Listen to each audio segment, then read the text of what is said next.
এখন বাজে গিয়ে 6:15 মতন। আজকে সকাল সকালই রান্নাবান্না হয়ে গেছে। সকাল সকাল কি একটু তাড়াতাড়ি হয়ে গেছে। ভাত হয়ে গেছে, এদিকে হয়ে গেছে মাছের ঝাল, আর ওইদিকে আমি ছোলাটা আগের থেকেই সেদ্ধ করে রেখেছিলাম, তো সেটা ফ্রিজ থেকে বের করে নিয়েছি। দেখা যায় কিছু করা যায় কি। আর এদিকে ডালটাও সেদ্ধ করে নিয়েছি, আজকে ডাল করব। আর এইদিকে দেখো ডালের বড়া করব, কারণ ডালটাও আগের থেকেই আমার ভেজানো ছিল ফ্রিজে।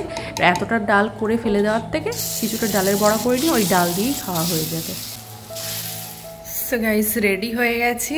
কেউ যেন কমেন্ট করো না যে তোমার কি একটাই জামা, এইটাই সামনে পাই। আর এই গরমের মধ্যে এইটাই একমাত্র ঢিলাঢালা আছে, আর যা আছে সব একদম জম্বর টাইট, যার জন্য এইটাই যেখানে যাই পরে যাই। আমার বেশ ভালো লাগে এটা পরার পরেও, আর দেখতে যেরকম লাগুক কিন্তু কমফর্টেবল ভীষণ, মানে একদম লুজ। হাওয়া মানে একদিক দিয়ে ঢুকে আরেক দিকে বেরিয়ে যেতে পারে এরকম, সেই জন্য আমি এটাই পরে যাই। যবে থেকে কিনেছি এটাই পরে যাচ্ছি সব জায়গায়। শোনা এখানটায় এই যে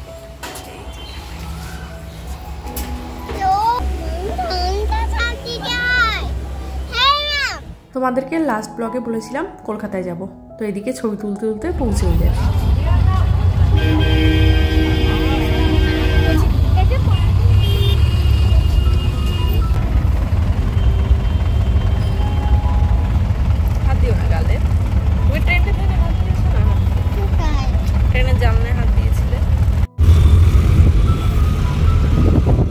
আজকে না অনেক দিন পর এই ছোলা মাখা খেলাম, খেতে বেশ ভালো লাগলো, আর এটা হেলদিও বটে। আর ও নিয়েছে আলু কাবলি, তো ওইটা খাচ্ছে, আমি ছোলা মাখা। এইদিকে বাড়ি ফেরার সময় আর কিছু খাইনি, দৌড়ে দৌড়ে ট্রেন ধরেছি।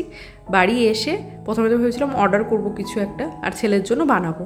তারপর ভাবলাম যে ছেলের জন্য যখন বানাবোই তো কষ্ট করব যখন, তাহলে সবার জন্যই বানিয়ে নিই। আর কিছু কিছু তরকারি রয়েছে, এই একটু একটু জিনিস বাড়িতে নিয়ে যাওয়া না খুব সমস্যা। অনেকটা হলে কি একটা বাক্সে ভরে নিলাম, নিয়ে চলে গেলাম, কিন্তু এই অল্প অল্প এতগুলো বাটি ঘটি নিয়ে যাওয়া খুব সমস্যা। সেই জন্য ভাবলাম যে ওইগুলো ফেলে দেওয়ার থেকে চলো ভাত করে নিই আর কিছু একটা রান্না করে নিই, ব্যাস সব কিছু দিয়ে আজকের খাওয়াটা হয়ে যাবে। তো এদিকে ভাত আবার বসিয়ে দিয়েছি। সকালে যদি ওইরকম কিছু প্ল্যান থাকতো তাহলে তো সকালে একবারেই করে নিতাম। ভেবেছিলাম হয়তো অনেকটা দেরি হবে, আস্তে আস্তে অনেক দেরি হয়ে যাবে, তখন এসে রান্না করার কোনো এনার্জি থাকবে না, কিছু অর্ডার করে খেয়ে নেব, আর না হলে সোজা বাড়ি চলে যাব। আমাদের বাড়িও যাওয়া হয়নি লাস্ট 2 সপ্তাহ, যার জন্য এই সপ্তাহে তো বাড়ি যেতেই হবে। আর বাড়িতে একটা কাজ হয়েছে, সেই কাজটাও দেখতে যেতে হবে। ও একা যাবে, আমরা তো যাইনি 2 সপ্তাহ, সেই জন্য ভাবলাম চলো একসাথেই যাই। কালকে গেলে ভালো হতো, মানে আমাদের তাহলে কষ্টটা কম হতো, কিন্তু কালকে গেলে কি আজকে এই কষ্ট করলাম, আবার কালকেও কষ্ট করে যাব। ওই জন্য ঠিক করলাম যে কষ্ট যখন হয়েছেই তাহলে এক কষ্টে হয়ে যাক, চলো আজকেই চলে যাই। এই প্ল্যানটা আগের থেকেই ছিল যে আমরা বিকেলবেলা চলে যাব, ওখান থেকে এসে সে যত রাতই হোক এসে সোজা বাড়ি চলে যাব। তো এইদিকে যখন এই 4টের দিকে চলে এসেছি, তো ভাবলাম চলো এখনও তো দেরি আছে, 5টা সাড়ে 5টার দিকে বেরোলেও হবে, ততক্ষণ ওই রান্নাটা করে নিই। ডাল তরকারি ফ্রিজ থেকে বার করে দেখলাম যা আছে তাতে আমাদের দুজনার হয়ে যাবে, ছেলেকে একটা ডিম ভেজে দেবো। তারপর ভাবলাম কষ্ট করে এগুলো গরম যখন করছি, গরমের ভিতরে দাঁড়িয়ে যখন আছি, তাহলে এই ছোলা দিয়ে ঘুগনিটা করেই নিই। বাড়ি গিয়ে আবার রান্না করতে হবে, আর আমাদের সেটা তো খারাপ হয়ে গেছে, তো শিলনোড়ায় করতে হবে। এই রাতের বেলা শিলনোড়ায় বাইরে ওই মশলা করতে যাওয়ার থেকে এখান থেকে কষ্ট করে নিয়ে যাই। আর শুধু রাত্রে রুটি বানাতে আর কত কষ্ট হয়, রুটিতে মানে আমার কোনো কষ্ট হয় না, আমার ভাতেই যত সমস্যা। সেই জন্য আমি ভাবলাম চলো ঘুগনিটা এখান থেকেই করে নিয়ে যাই। করতে গিয়ে দেখি আলু নেই, সকালবেলায় শেষ হয়ে গেছিলো। ওকে বলেছিলাম যে কিছু বাজার টাজার করে আনো, তো ওই তাড়াতাড়ির মধ্যে আর কিছু আনা হয়নি। আর এই সময় অর্ডার করার থেকে চলো আলু ছাড়াই করে দিই। এইদিকে আমার এত বাসন হয়, সকালে সব মেজে ধুয়েই গেছি, তা সত্ত্বেও এই সামান্য গরম টরম করতে গিয়ে এতে ওতে এত লাগিয়ে ফেলেছি যে বেসিন পুরো ভর্তি হয়ে গেছে। তারপর ভাবলাম চলো এইগুলো কিছুটা মেজে রাখি, তারপর খাওয়া দাওয়ার পরে যে কটা জমবে, আর যেগুলো তো এই গরম ফরম করছি রান্না করছি ওইগুলো একবারে মেজে রেখে যাবো। মানে এত বাসন হয় না, আমার মাঝে মাঝে মনে হয় যে মানুষজন এত কম বাসনে কেউ আছে কি করে, আর আমার এত কি করে হয়। এইসব করতে করতে এখন বেজে গেছে 5টা। এইদিকে আমি ভাতটা বেড়ে নিয়ে চলে এসেছি। এই লাউ চিংড়ি ছিল, এটা তোমাদের দাদাভাইয়ের, আমি যেহেতু খাবো না। এদিকে আমি পটল দিয়ে ডিম দিয়ে করেছিলাম, সেই তরকারিটা ছিল। রুটি দিয়ে আর খাওয়া হয়নি, তো ফেলে দেওয়ার থেকে খেয়ে নেওয়া ভালো, তো এটা খাবো এখন। আর এই যে মাছের চপগুলো কালকে করেছিলাম সেইগুলো একেবারে খেয়ে নেবো, ঠান্ডা রয়েছে তবুও ঠিক আছে। আর সকালে যে মাছের ঝাল করেছিলাম সেইটা রয়েছে, ডাল রয়েছে, আর ওই যে এখন করলাম ছোলা আর পনির দিয়ে, ওইটা আমি একটুখানি নিয়েছি। ওটা রাতে রুটির জন্য এখান থেকেই করে নিয়ে গেলাম, কারণ বাড়িতে মিক্সিটা খারাপ আছে, মশলা টশলা করতে অসুবিধা হয় রাতের বেলা। দিনের বেলা হলে তো কোনো অসুবিধা নেই, দিনে করে নিলাম মশলাটা, আর সেদ্ধ করা ছিল বলে ওটা আজকে করে নিলাম। সো এই হলো আমাদের আজকের খাওয়া দাওয়া। আর ডিম ভাজা রয়েছে ছেলের জন্য, ও তো আর এইসব খাবে না, ডাল দিয়ে ডিম ভাজা দিয়ে ওকে খাই। এই জামা পরে রান্নাবান্না করার একটাই কারণ এই যে ঘেমে যাবো, নাইটি পরে আবার স্নান করতে, তো আবার ছাড়তে হতো, এটা এখন ধুয়ে দেবো, আবার অন্য জামা পরে যাবো। রান্না করতে করতে 5টা বেজে গেছে, স্নান করে উঠতে উঠতে আর 5-10 মিনিট, তারপরে তো ছেলেকে খাওয়াতে হবে। আমার খেতে তো 2 মিনিটও লাগবে না, ওই জন্যই আমার এইরকম চেহারা বলতে পারো। যে আমি ভাতকে মনে হয় 2 বার হয়তো দাঁতের নিচে দিই, তারপরে টকাস করে গিলে ফেলি। অনেকেই বলে যে তুমি ওইভাবে খাও বলেই তোমার মানে চেহারা ফুলে যায়, তো আমার সেটা জানা আছে, কিন্তু হয় না, চাবাতে পারি না আমি, তো সেই জন্য আমার টাইম বেশি লাগে না। ছেলেকে খাইয়ে ওর মুখ ধোয়াতে ধোয়াতে আমার খাওয়া হয়ে যায়, তো সেই জন্য ওকেই আগে নিয়ে বসলাম। কিন্তু ও তো সেই দৌড়ে দৌড়ে খাচ্ছে, তো ওকে খাওয়াতে খাওয়াতে আমিও খেয়ে নিয়েছি ওই একই সঙ্গে। এদিকে দেখো আমরা বেরিয়েও পড়েছি, কাকুকে একটু বাই করে দিলাম। যেতে যেতে দেখো পুরো অন্ধকার হয়ে গেছে, মাঝ পথে এখনও আরও অর্ধেক যেতে হবে। তো মাঝখানে দাঁড়িয়ে আমার ইচ্ছা হয়নি, যে কিনছে তারই ইচ্ছা হয়েছে, হঠাৎ দাঁড়িয়ে বললো আইসক্রিম খাবে, ভাবলাম চলো নিয়ে নাও। তারপরে ওই খেতে খেতে হঠাৎ মনে পড়লে মা আমি তো ডায়েট করছি, তারপর বাকিটা দিয়ে দিয়েছি ওকে। ওই যেটুকু ভিডিও করেছি ওইটুকু টাইমই খেয়েছি, তারপর দিয়ে দিয়েছি। নাগিন প্রায় 2 সপ্তাহ পর বাড়ি আসলো, যার জন্য এত মিস করছিল ওর বাড়িকে, আজকে আর বেশিক্ষণ ঘুমাতে পারিনি, ঘুম থেকে উঠেই সোজা চলে গেছে বাইরে। Good morning everyone, again welcome back to this channel. আজ হলো নেক্সট ডে মর্নিং। কালকে এসে তো সেইভাবে কি কথাই বলা হয়নি, আর আজকেও এখন গিয়ে ভিডিওটা স্টার্ট করতে পারছি। রান্নাবান্না বসিয়ে দিয়েছি, চাটা খাওয়া হয়ে গেছে, সবাই এখন যে যার কাজে বেরিয়েও গেছে, আমি এখন একা, ছেলে আছে, তো ওকে চালিয়ে দিয়েছি টিভি, আর ওইদিকে রান্নাবান্না সারছি। ভাবলাম ভিডিওটা কন্টিনিউ করা যাক। এই যা রোদ, আর এখানে প্রচণ্ড গরম, চারিপাশে উঠোন পাকা, আর গাছপালার তো দেখা সাক্ষাৎ নেই, যা আছে বাড়ির থেকে মানে মাইলখানিক দূরে দূরে সব গাছ, যার জন্য ভীষণ গরম। মানে এখানে থাকতে গেলে সারাদিন তোমাকে এসিতেই থাকতে হবে, আর ওখানে যেরকম এক তো উপরে ঘর আছে বলে নিচে ঠান্ডা, আর তারপরে গাছপালা চারিদিকে আছে বলে ঠান্ডা থাকে, আর এখানে প্রচণ্ড গরম। মানে সকালবেলা শুধু চা করতে গিয়ে পুরো স্নান হয়ে গেছে, তারপরে তো বাকি রান্না আছেই, শুধু একটাই ঝোল করব, তার মধ্যেই দুপুরের মানে একসাথেই করবো, দুটো আলাদা আলাদা করতে পারবো না। আর ওইদিকে মা রান্না করছে, এদিকে এখনো মশারিটাও তুলিনি, আগে রান্নাটা সেরে নিই, তারপর করবো, ওইগুলো গোছাবো। ওই ঘুম থেকে উঠের থেকে শুরু করেছে পাড়ায় যাবে, মানে ওই মিষ্টিদের বাড়ি আশেপাশে যা ওর বন্ধু আছে তাদের সঙ্গে দেখা করতে যাবে, কিন্তু এত সকালে তারাই হয়তো পড়তে গেছে, কেউ ঘুমাচ্ছে, সেই জন্য টিভি চালিয়ে দিয়েছি। আর এদিকে দেখো সবে বাজে ওই 7:30 মতন, রোদ দেখেছো, আর এইদিকে দেখো একটুখানি বৃষ্টি যেই না হয়েছে জঙ্গল হয়ে গেছে।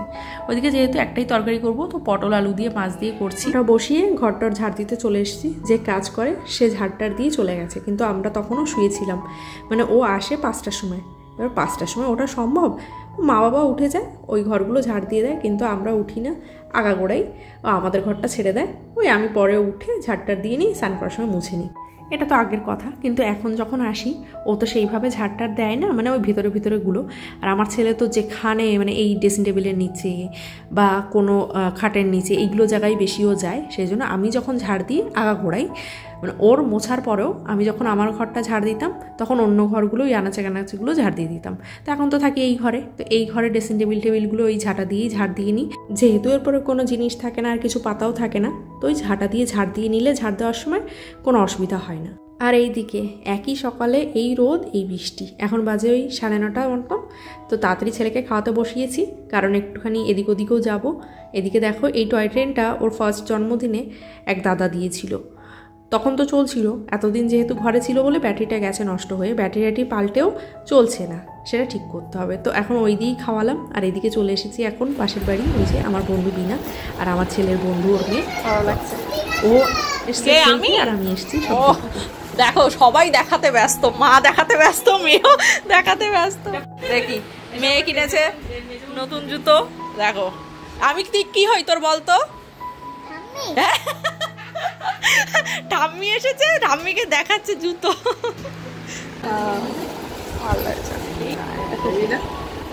কালারটাও সুন্দর হয়েছে, এই কালারগুলো সবকিছুর সঙ্গে নেওয়া যায়।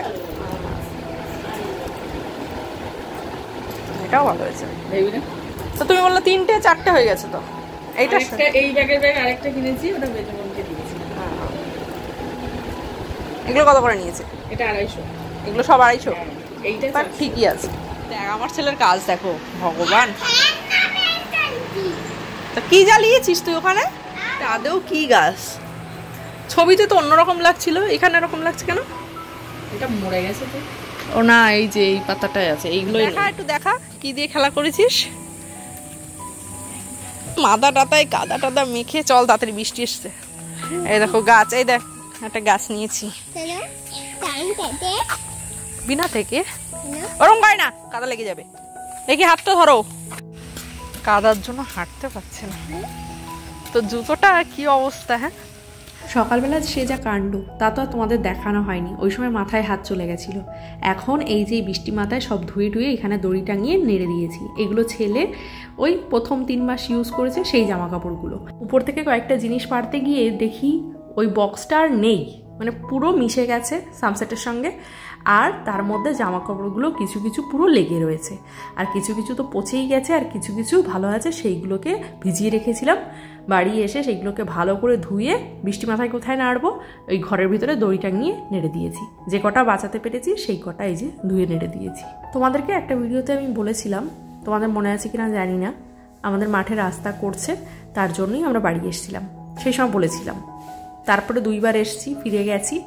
এই যে এখন সেটা হয়ে গেছে, সেটাই দেখতে এসেছি। এতদিন লোকের রাস্তায় গেছি, এবার দেখো দেখতে যাবে। দেখতেছি, হ্যাঁ আসছি, দেখে আসছি।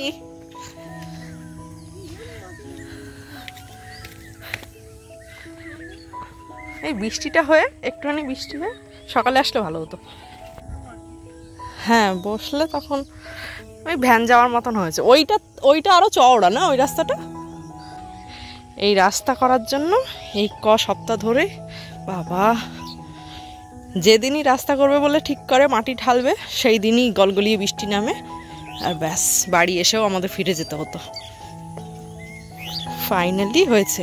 এমন সময় হয়েছে যে সময় আমরা বাড়ি আসতে পারিনি, মানে সেই সময় এমন কড়ক রোদ উঠেছে, তখন আর বাড়ি আসা দেখা দেখি নেই। যা পেরেছে ঢেলে দিয়েছে মাটি। কোন মাটিটা থেকে, কোন জমি থেকে নিয়েছো মাটি? ও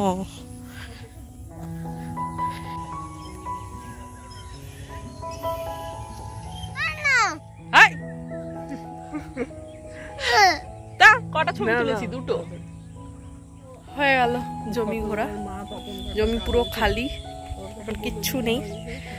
এই যে দেখাই, এই যে এই মাঠের থেকে জমি তুলে, এই এই জমির থেকে মাটি তুলে এই রাস্তায় দেওয়া হয়েছে। ওই যে কালো যেটুকু ওটুকু, কারণ পরে গিয়ে আর মাটি পাওয়া যায়নি। আর পাখিটা কোথা থেকে এনেছে জানো?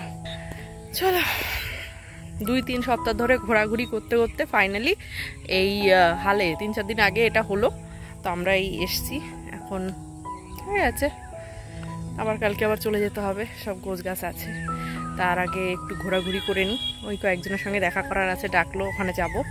চলো। প্রত্যেকটা পাড়ায় একটা মোড় থাকে, আর সেই মোড়ে একটা চপের দোকান থাকে। আর ওই দোকানের চপের মতন চপ কোথাও পাওয়া যায় না।